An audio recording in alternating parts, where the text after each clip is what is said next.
Hello, everyone. This is Claudiu Murgan, the host of the Spiritual Inspire Show. And my guest today is Dr. Connie Zweig. She's a retired therapist and writer, known as a shadow expert. She's co-author of Meeting the Shadow and Romancing the Shadow, and author of Meeting the Shadow of Spirituality, and also a novel, A Moth to the Flame, the life of Sufi poet Rumi. Her new best-selling book, The Inner Work of Age, Shifting from Role to Soul, extends her work on the shadow into middle and beyond, and explores aging as a spiritual practice. It won both the 2021 American Book Fest Award and the 2021 Best Indie Book Award for Best Inspirational Nonfiction. Dr. Connie has been doing contemplative practices for more than 50 years. Thank you very much for joining me today. Thank you for having me. I'm excited. So I browsed your book, the latest one, in fact, The Inner Work of Age. And in the acknowledgement section, I was pleasantly surprised to see that you mentioned several spiritual teachers. And one of them in particular drew my attention, and that's Paramahansa Yogananda, which is my guru. Why and how he inspired you? Wow, you're the first person to ask me that. So when I was just 18 in college in Berkeley, in the late 60s, there was a lot of political turmoil, Vietnam and the Black Power movement. And I decided that I needed to do something about my anger. And so I began to read in the field of spirituality. I wanted to learn how to meditate. And Yogananda's autobiography was really the first book I found. And so it was the initial opening of a door to another world for me that really became my life's mission. And have you had the chance to read his other amazing books like The Second Coming of Christ and Bhagavad Gita? No. I've read other translations of the Bhagavad Gita. I didn't stay with Yogananda as a teacher. I occasionally went to meditate at the Self-Realization Fellowship, but that wasn't my lineage. Mm-hmm. And so I feel deep gratitude to him and to all of the teachers there, but it's not my lineage. Understood. Also in the foreword of the book, Harry Moody mentions that the Western society doesn't, appreciate and doesn't tap into the experience and wisdom of the elders. And this attitude is abysmal contrast with the approach of the indigenous communities that cherish their leaders. Why do you think is that? We live in a really ageist society in the post-industrial white mainstream culture. And it really worships youth and demeans age. And there are a lot of consequences for that, many. But one of them is that we don't have elders. We don't revere elders. We don't even know what it means to be a wise elder. And so we don't have models as we grow up. I didn't have a single person in my family who I could look up to as an elder in my childhood. And what that means psychologically is that we don't have an internalized image of an elder that we carry with us as we move through the lifespan. So as a result, we develop a lot of unconscious fear and dread about aging.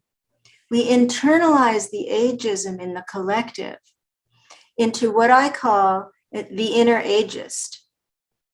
It's an unconscious, what I call a shadow character that we carry with us. And as we age, we begin to feel shame, embarrassment, disempowerment, even self-hate and depression, because we've bought into this notion that young is good and old is bad, or strong is good and weak is bad, or quick is good and slow is bad.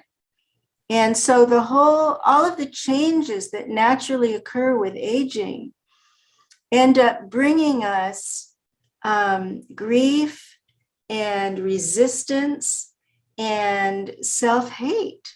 It's really, really tragic. Yes, and it's sad because it was research that in fact the elder people find new life when they are being asked for their wisdom, when they are being asked to share from their experience.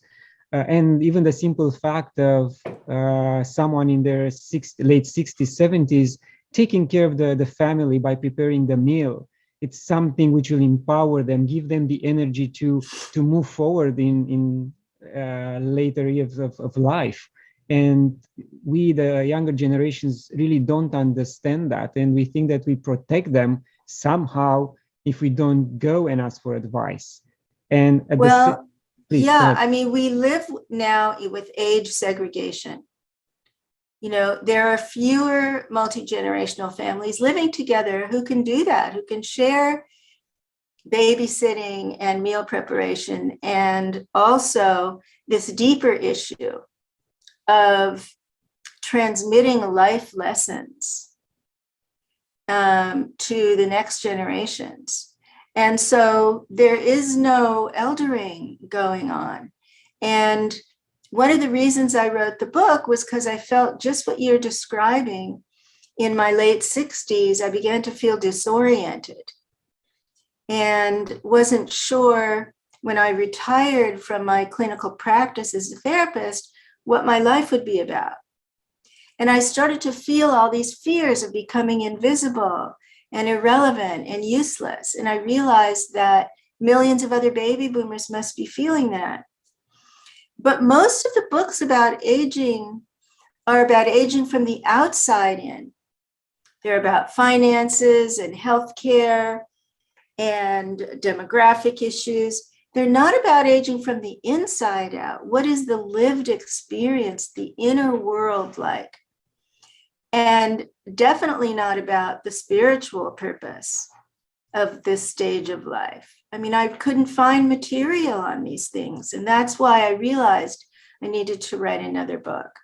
Yes, and another aspect of aging is we are losing this wisdom along with the person when that person transitions. Yes, the wisdom somehow goes into the collective consciousness, but then we'll need someone else to retrieve it from there and be applied in the physical world. And at one point, like maybe 5-6 years ago, I had the idea of creating a website where retired people can record their experiences in whatever field they were specialized into. Even a cancer survivor or survival of a special disease will empower others and give them hints on how to cope with their own situation. But of course, did you do that? I think I was way ahead of my time. I couldn't find the resources and the right tools to do it, but I thought it's a very good idea for others to tap into that knowledge. For those which you just said don't have the elders to look up to. You know, that's a profound idea. I really hope that you'll be able to do that. Are you connected to any positive aging organizations where you could propose that idea? No, not at this point. I had too many things on my plate. Too many other to focus things. back on that project. Yes. Okay. Well, you know, there's an old saying that every time an elder dies, it's like a library is lost. And so it's a really profound thing to think about. And what people can do in their own lives is go to family members and ask them to do a life review on video, or write it down if they like to write a memoir. Because now there's so many technologies to be able to capture some of this, at least in the family, if not more widespread. Yes, indeed. I'll think about it. Maybe I'll revisit the project. Staying on this subject of, you know, what we want and what our soul wants, do you think people can make this difference? Are they aware that what the soul wants is much more important than our physical needs? This is a very individual issue.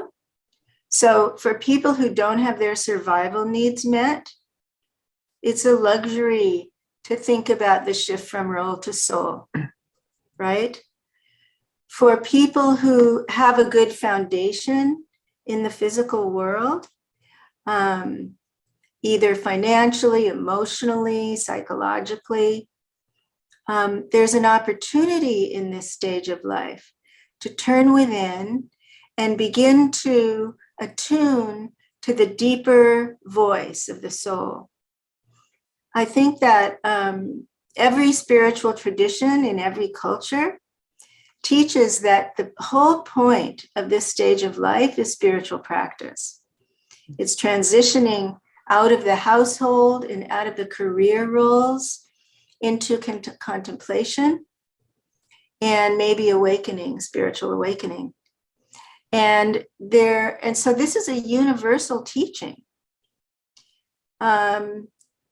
And there's no guidance for this in our culture. Again, there's no guidance to become a spiritual elder.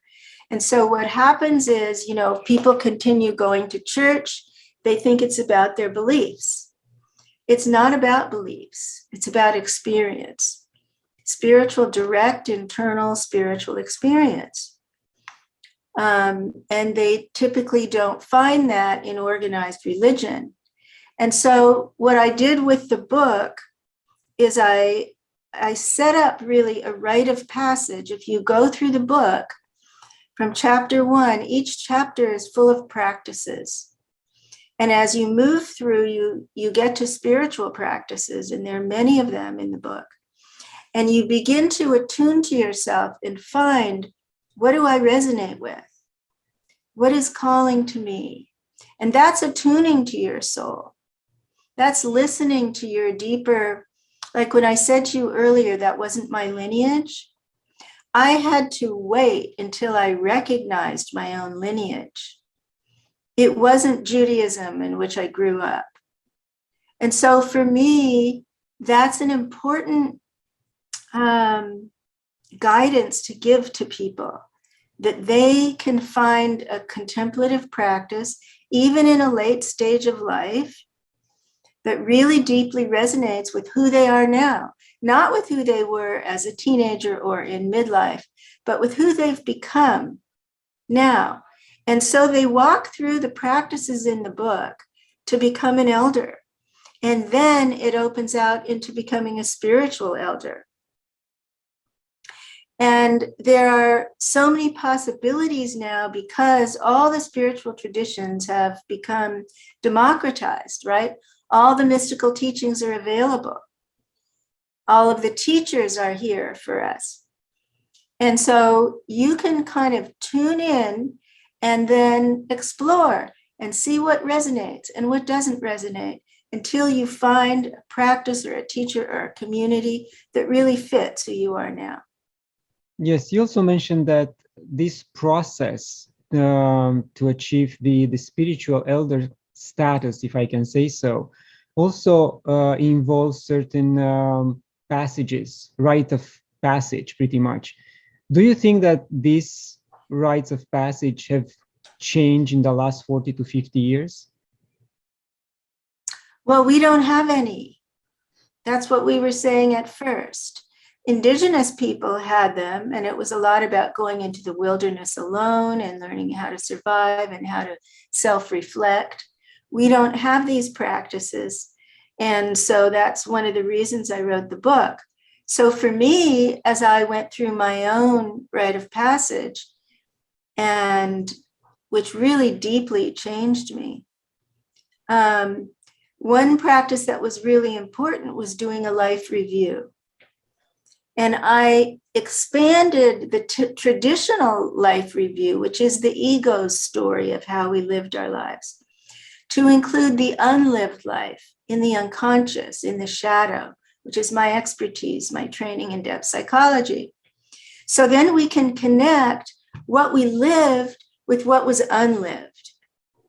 And we go through our whole life and all the key events and key people, and we look at the patterns and the synchronicities and what failure actually became a victory, and what loss opened another door and became a gain. And from this long view of our lives, we can see how things unfolded at a deeper level than we realized. And if we're spiritually oriented, we can see that something larger was carrying us. You know, we could call it the Tao or the Dharma, whatever we call it. You could call it God.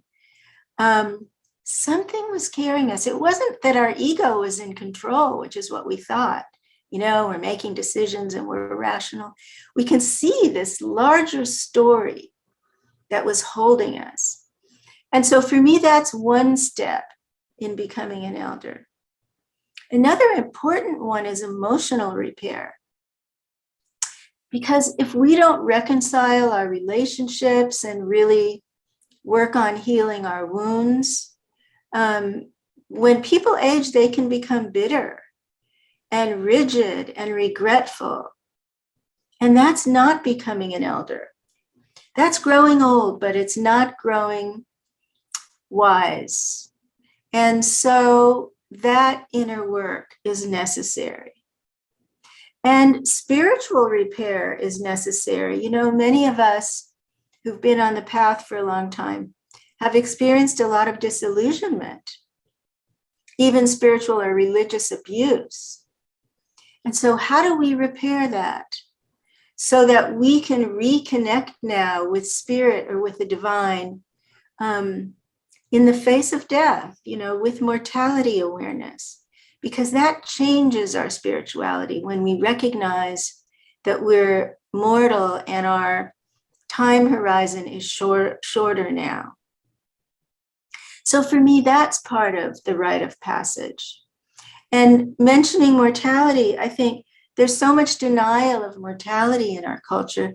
Until COVID, you know, that's one of the positive shifts from COVID is that people really became aware of mortality and of the value of the time that we have left and of the vulnerability of all of us, regardless of beliefs, you know, whether we believe that we never die and we're going to be reborn, whether we believe that we'll just return to dust. I'm not interested in our beliefs. I'm interested in experience, direct spiritual experience. So whatever you believe, the body will die. And facing that mortality, I think, is a part of becoming an elder. If we're in denial of death, we're not becoming an elder. So there are many kind of steps like that through the rite of passage that I think we need to create in our culture. And I'm actually meeting now with several dozen elders to create rites of passage for people. So we recognize the need for that. Very interesting. And I think another level of insatisfaction of how we live our life is because we are tied to doing and to age and labels more Yes. than what we really, really are, as you said, at the soul level and spiritual level. And that causes another layer of depression and insatisfaction. Yes, so I call this shadow character the doer. We're identified with our doing, our success, our accomplishments, our productivity. And what does that mean when we retire from work and lose that role? Who am I now? What does that mean when we become ill and can't engage our doing in the same way? Or what does that mean when we physically slow down in some way and can't be as active as we used to be? And so again, I come back to this teaching that it's not about what we do or don't do in late life. It's not how much we volunteer or don't volunteer. That's all fine. We can do creativity, service. We can find another career. That's all fine.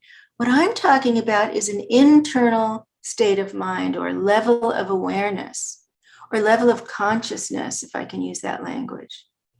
I'm talking about a level of consciousness in which we shift our identity from the doer, the role, to soul, or whatever we call our spiritual nature, whatever name we have for that.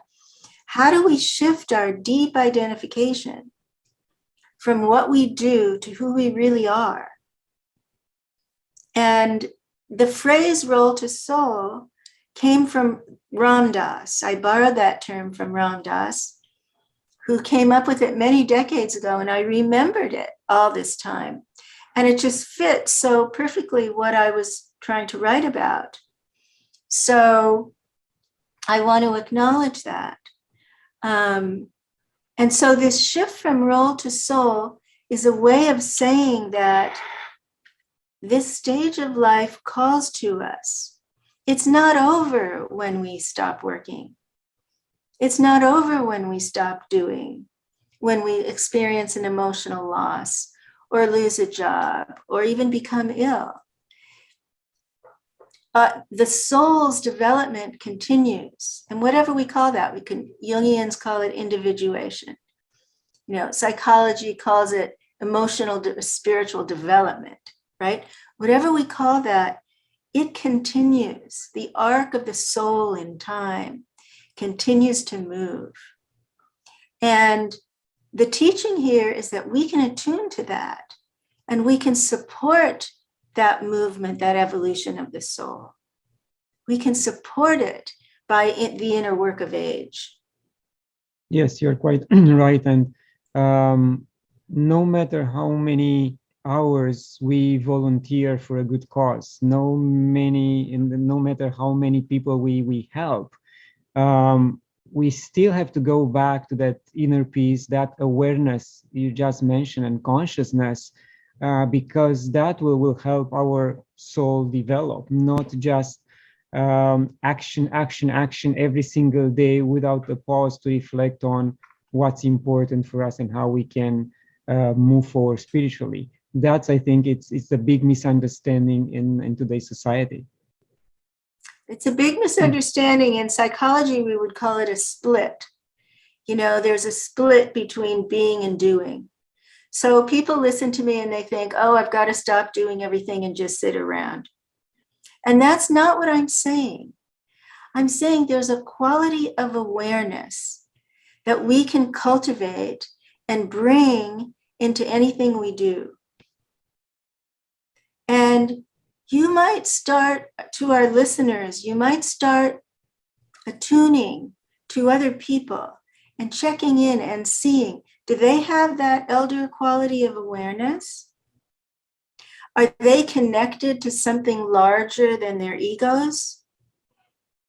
Are they speaking from the wisdom of their whole lives? Are they aware of their shadow issues? Are they aware of their mortality? And you begin to get a sense of who's an elder. And they could be working, with my new book, I'm working a lot, right? I didn't anticipate it. I didn't plan it, but that's what unfolded. And yet with my meditation practice and my self-care and my rhythm, as an elder, I'm doing this differently than I've ever done it before.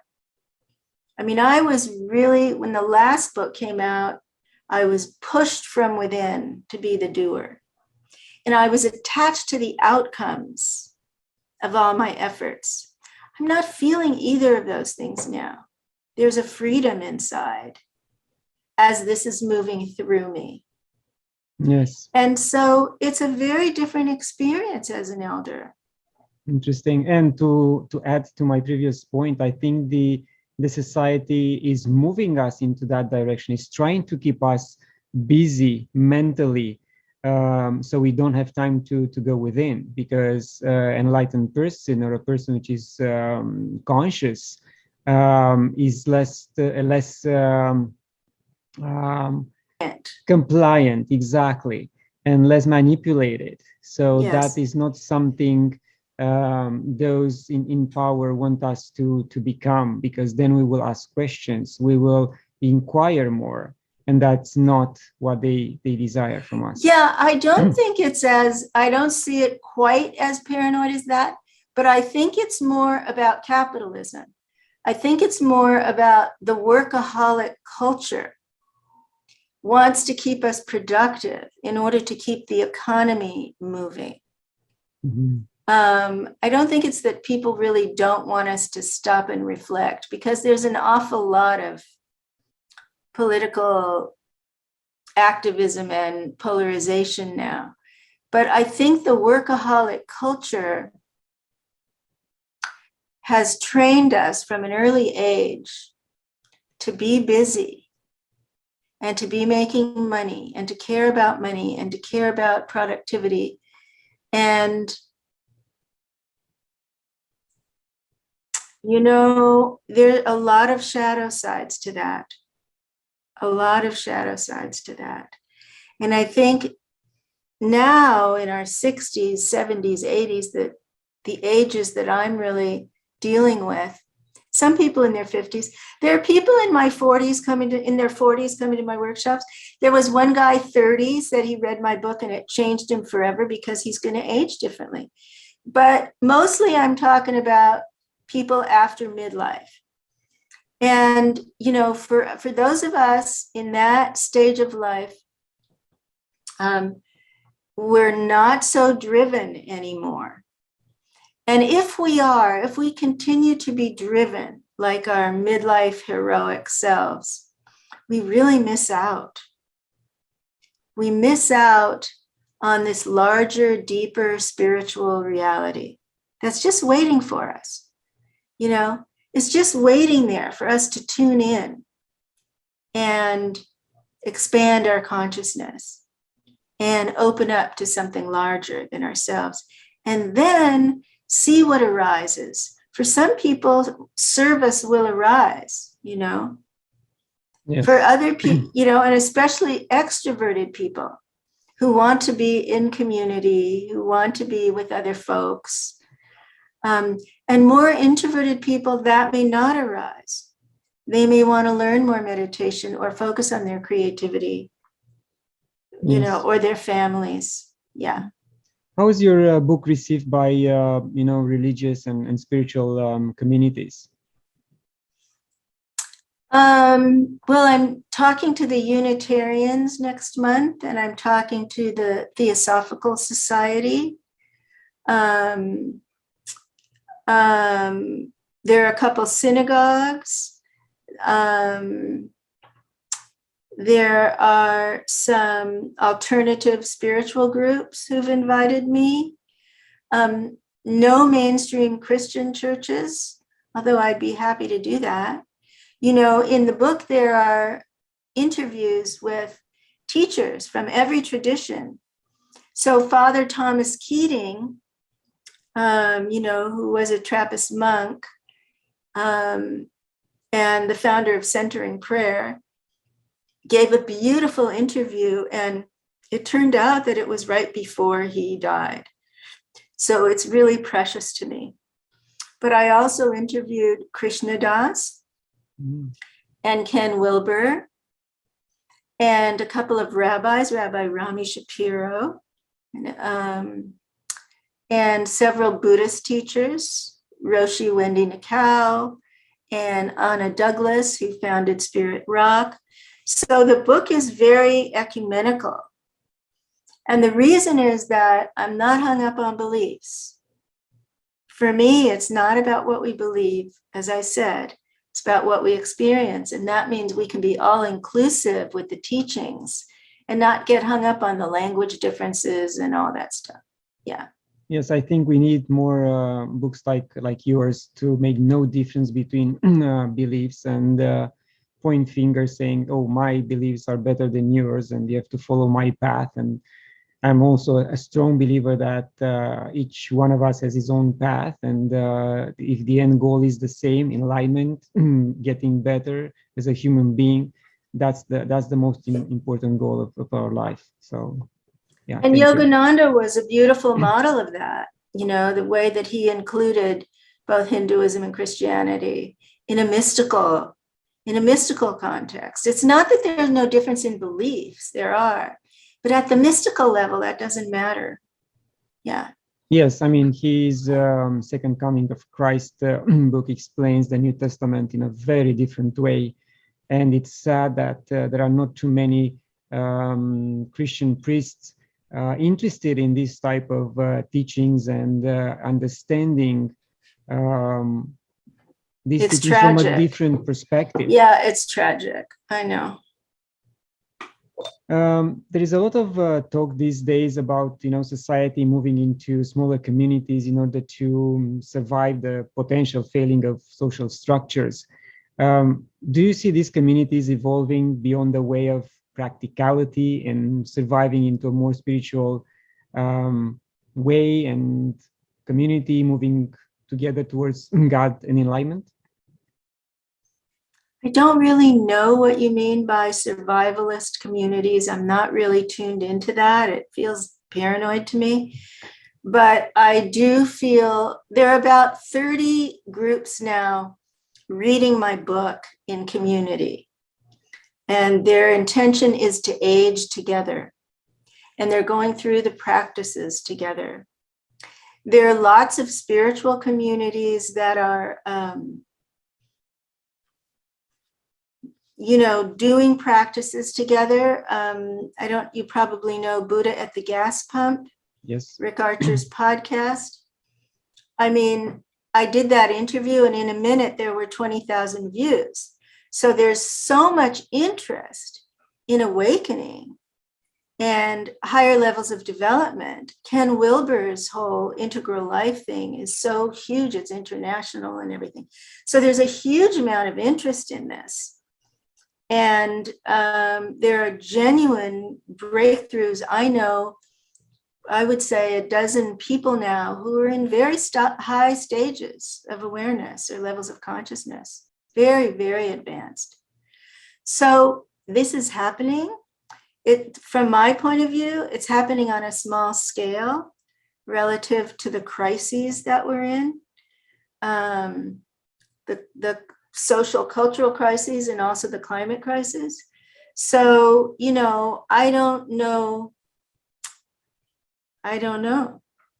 Yes, and you just mentioned the climate crisis, and that ties into my next questions, because I heard you mentioning that you train with Al Gore on environmental issues. So do you think that after so many years, his stories has shifted in any way, is less trusted, or is at the same level of you know, actuality? Oh, it's much worse now. I mean, when Gore started talking about it, he's like Cassandra, the mythic Cassandra. He was a prophet and nobody listened. And,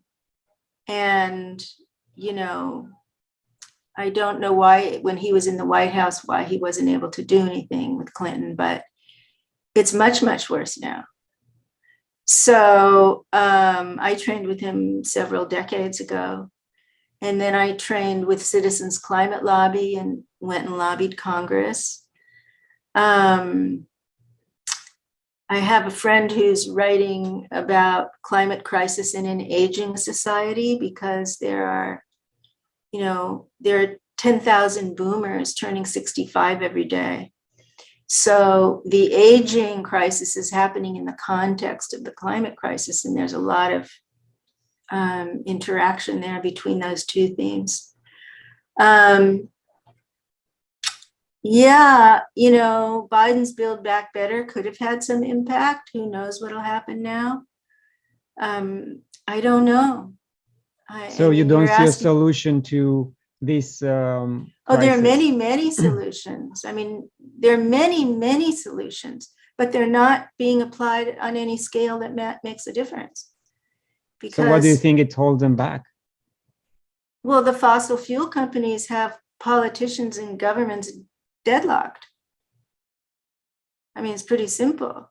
Mhm. I mean, if you look at who funds Joe Manchin and Christian Cinema, it's fossil fuel companies. Okay. So it's money in politics in the US and other countries, it's other issues, you know. But I mean, it's very gridlocked and it's very scary. And do you see the implementation of free energy technologies in our lifetime? What does that mean? I mean, there are technologies which have been developed for the last 100 mean years. fusion, or what do you mean? I mean, even Tesla has developed one type of technology 100 years ago, and then it was dismantled. There are, I know. Oh, the early Tesla. Early Tesla, but even in our days, the Freedom Portal run by, forgot his name, but there are technologies and entrepreneurs all over the world, Africa, US, Europe, who developed these free energy technologies, which just require, the government approval and acceptance. There are prototypes out there ready to go. But as usual, these technologies are being suppressed by different interests. So I wasn't sure if you know more about the subject more than me. I don't. All I know is that as long as the fossil fuel companies have their chokehold on politicians, things can happen in small scale, but they're not going to scale up to where they really matter. Because, that's the reality right now. Yes. I think the divestment movement has been really helpful. Many billions of dollars have been pulled out of supporting fossil fuels. But there are many technological solutions. I think was it Paul Hawken who wrote Drawdown? Yes. Yeah, there are many solutions in that book. But, we're stuck. And we're watching the destruction of our own habitat. And so what you and I are talking about, let's relate it to our topic.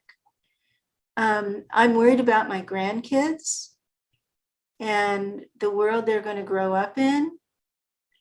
I'm worried about all of the people now who don't want to have children because of the climate crisis. I know I wouldn't at this point, but all the younger people who feel, so impotent and despairing about it, climate grief. And so what does this mean for future generations? And what are elders responsible for? My generation is responsible in some ways because we're the first generation that knew that carbon dioxide in the atmosphere was the problem. We're the first generation that knew, and yet we did nothing about it. And so I think there's a lot of guilt among my peers. There's a new organization that's forming now, Bill McKibben of 350.org. Yes. He just launched a new organization called Third Act, which is elders fighting climate change. So he's trying to engage my generation in this purpose. So, there are people who are really spending their lives on this from all different directions. And maybe something will happen, maybe something good will come of it. I don't know. My husband and I just moved because we were in a fire. We were in the Santa Monica Mountains and always having to evacuate for fires. We just got sick of it. Yeah. So it's a scary time in that way. And let's also remember, we're talking about spiritual practice. So for me, when I sit in meditation every day, I have a refuge from all this craziness. I can close my eyes and go into vast silence and sit as long as I want and come out renewed, reinvigorated. People who don't have that and who are basically exposed to all the noise all day long and never really tune into the signal in the noise, wow, I don't know how they do it. I think it must be totally exhausting. Yes, it's not easy. So there's a connection between our spiritual practice and the amount of stress that we're internalizing from all these larger social issues.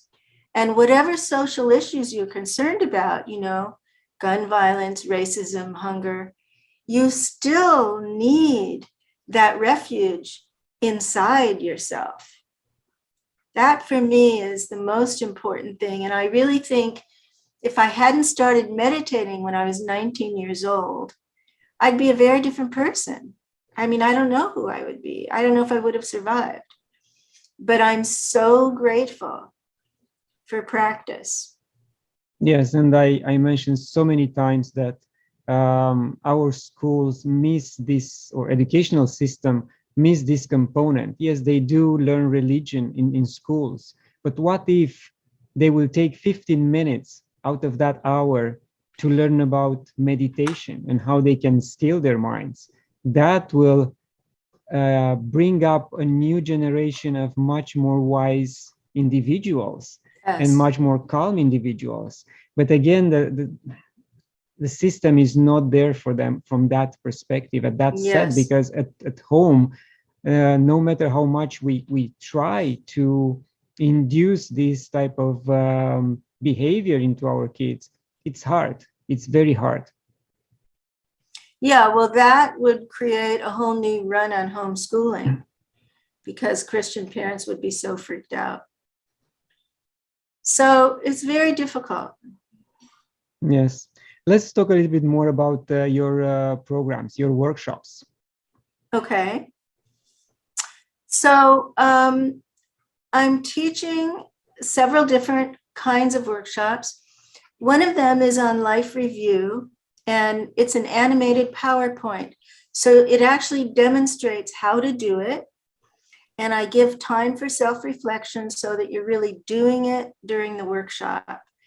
And you're learning how to review your life and then how to review your unlived life in the shadow. And once you see that, you can decide if you want to reclaim something from your unlived life to live now. So I teach that quite regularly. I also teach inner work for retirement. I just taught that Friday night, about 100 people. It was really fun. And that's focused on identifying the doer.